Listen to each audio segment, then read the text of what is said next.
This is a culmination of a reforms which was long due in the banking sector. The public sector banks almost hold the lifeline of the economy.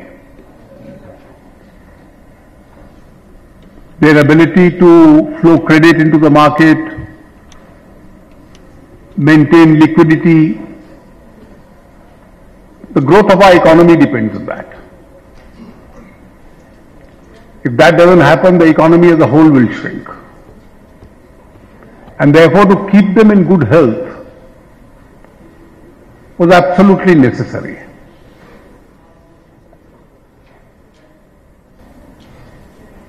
But in the past, even though these banks were now functioning under a competitive environment,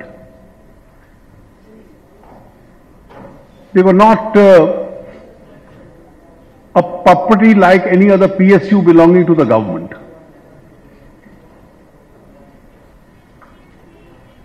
And just as banks and other PSUs, they had to be allowed to function in a competitive environment.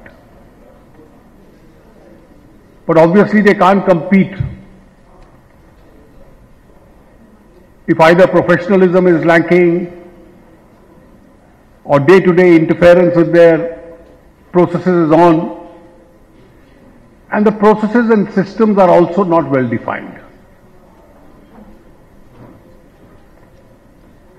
And that's why the necessity of this ease reform was being felt when several other reforms in the banking system were taking place.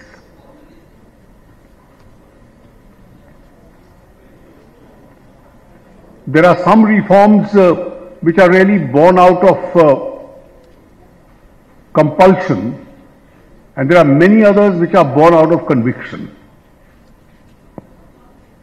And I must admit that for the government, this one was a combination of both.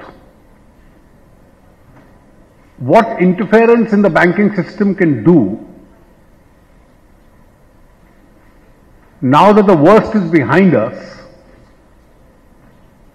we saw really the health as far as the banking systems were concerned.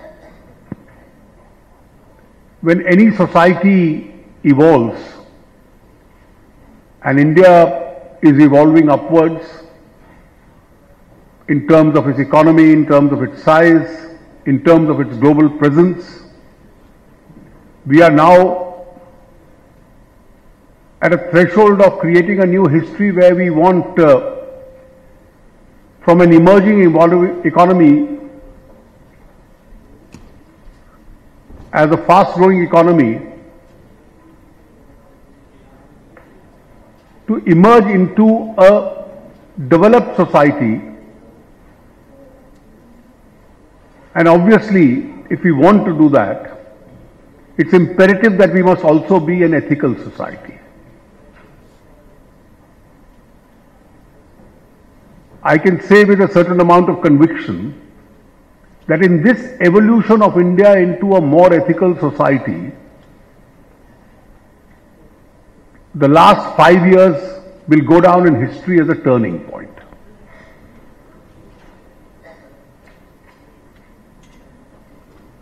And it was necessary for this purpose that systems are put in place, and that's why in every sector of the economy, discretions were eliminated, interpersonal interfaces were removed or diluted. Technology was used in a big manner.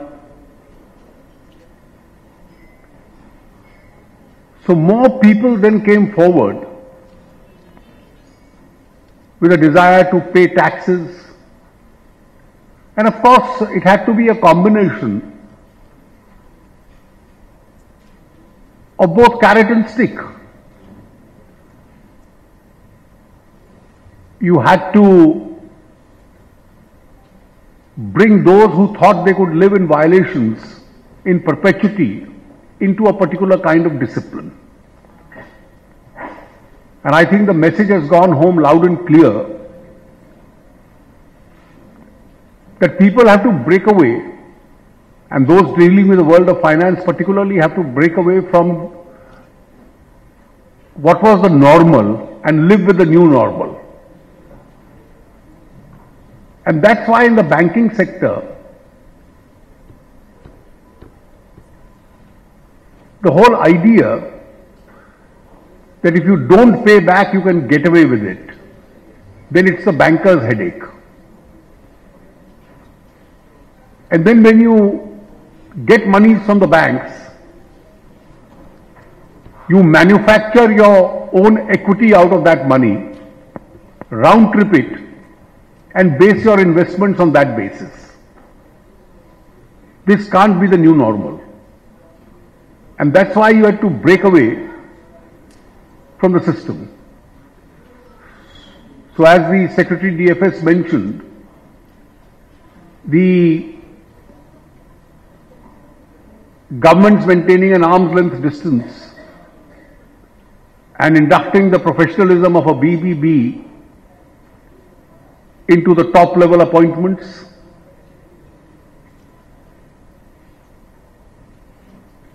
improving upon the quality of the boards, make them more board managed, and obviously you had to, what the Prime Minister calls phone banking, had to push an end to it and completely eliminate the institution of loan pushers which existed in our major commercial centers. And these were people existing both within governments, within the political system, and even outside. And that's probably the reason that it resulted in two very serious aberrations. One impacted the health of the banks,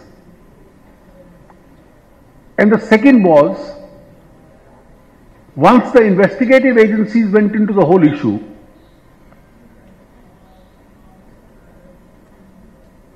it had its own consequences.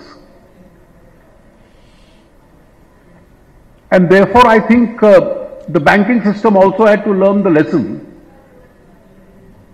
as to who to deal with, how to deal with those people, the criteria and the norms to develop.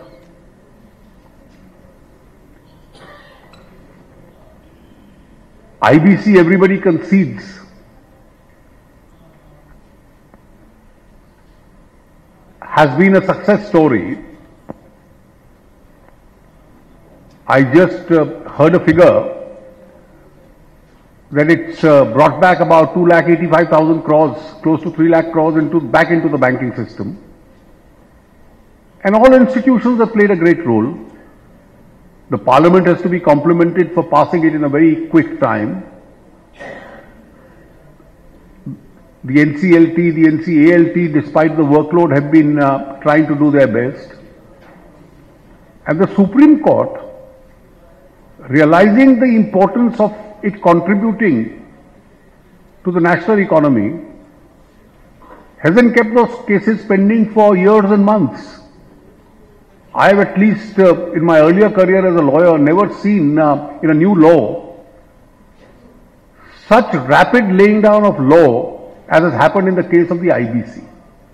So the whole system, every institution, judgments may go one way or the other, but the whole institution, all the institutions really have been working for its the implementation. And therefore this, in an evolving society, as I said, this desire to become more ethical.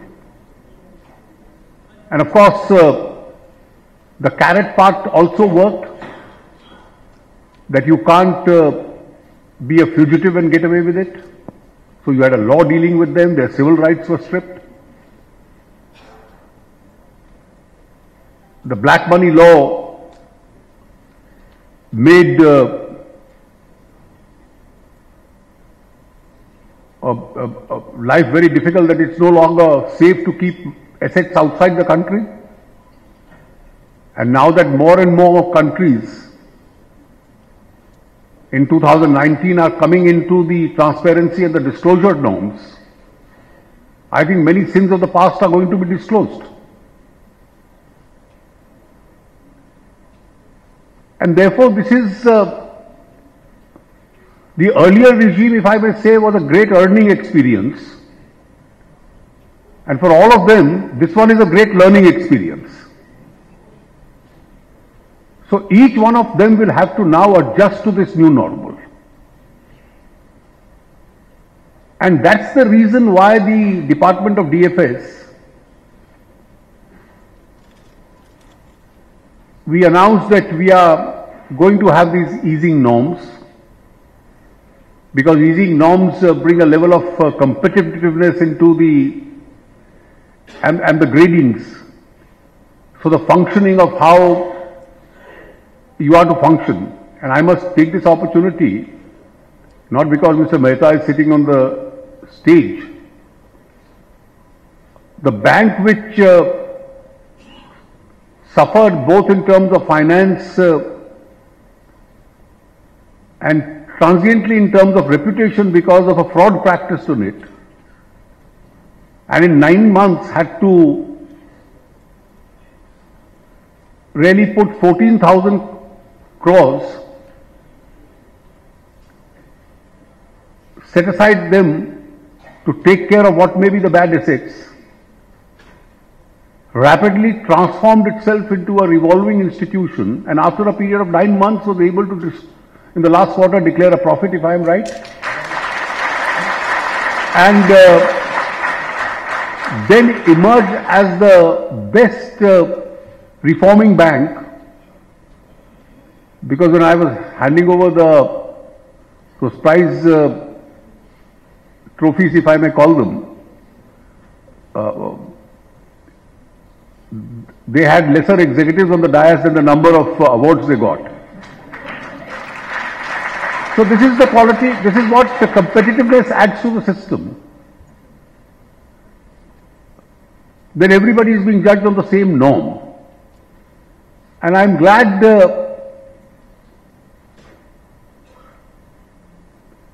that this will now create a new environment. For the last 2 or 3 quarters, the NPA curve has come down. The NPA curve did not go up because you made some wrong decisions in the recent past, but it went up because the truthful disclosures came in the first instance. There was no hiding under the carpet. And then the Reserve Bank insisted, even though it looked harsh, that please make a provisioning for that. That's only sound banks can survive. And in order to make them sound, whether it's legislative steps or important steps like creating healthy large banks, which can be globally competitive, the government is also gradually following the policy of amalgamation. And I'm sure that this curve, which is now changed for the better as far as the NPAs is concerned, with these easing norms, will certainly be of great value as far as the banks and their health is concerned. And the advantages of this to the overall economy, to the country, more lending, more liquidity, more credit in the system, better growth, and above all with these easing norms and higher levels of professionalism, the bankers also sleep well. I have in the last 1 year, at least on 2 occasions, despite being in government, made a public intervention when I saw some unfairness being practiced on the banks itself. Besides the merits of the issue, now that they are making the whole environment of banking and the norms of banking are changed, I think they have to be looked at from a different perspective. And therefore, decisions based on merit, on professionalism, the quality of your boards, the quality of people selected, Because I'm conscious of the fact that you are working in a competitive environment. And in a competitive environment, from a commercial point of view, you are still bound by certain restrictions. Your public and social responsibility is much higher than what your private sector competitors can do. And that's a responsibility which is naturally vested in you. In matters of hiring, in matters of talent and personnel, you don't enjoy the same level of freedom that they do. Private sector banks can go for campus recruitment, you can't. And therefore the modern methodology of recruitment which the world of finance and commerce and the commercial world is following, because of those traditional norms set both by the courts, are applicable to you. And still be, despite these obvious restraints, be competitive, be large, occupy a lion's share of the lending and the growth. And I think it's here that these ease norms will prove to be an important milestone as far as our public sector banks are concerned.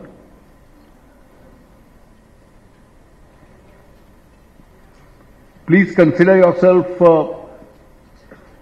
in your professional functioning to be independent.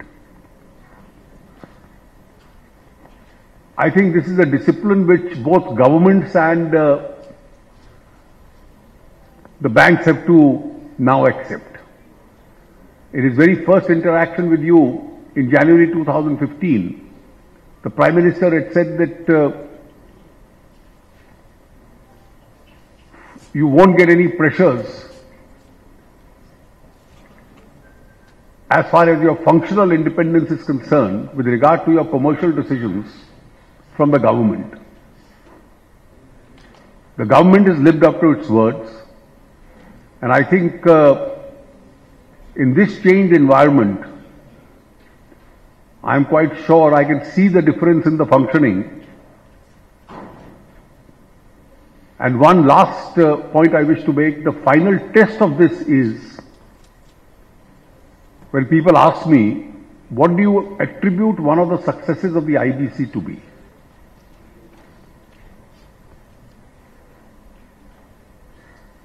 And in my own view, government keeping an arm's length distance from the processes which the institutions and the committee of creditors, etc. follow, and allows their decisions to be guided by merit and highest quality of professionalism. If there is one such interference, it is capable of discrediting the whole process and bringing a bad name to a wonderful reform. So with this kind of functional autonomy that you've got, I'm sure, conscious of your responsibility, the future years will see a far greater contribution by you as far as the national economy is concerned. The government has lived up to its other word of continuing to fund you in terms of capital. I'm glad that several banks are recently out of the PCA norms, and I'm sure the others who remain within will also try and improve their measures with the government's commitment of support to them, so that we can see much healthier banking in years to come. Thank you very much, and my congratulations to all those who've been recognized for their achievements today. Thank you.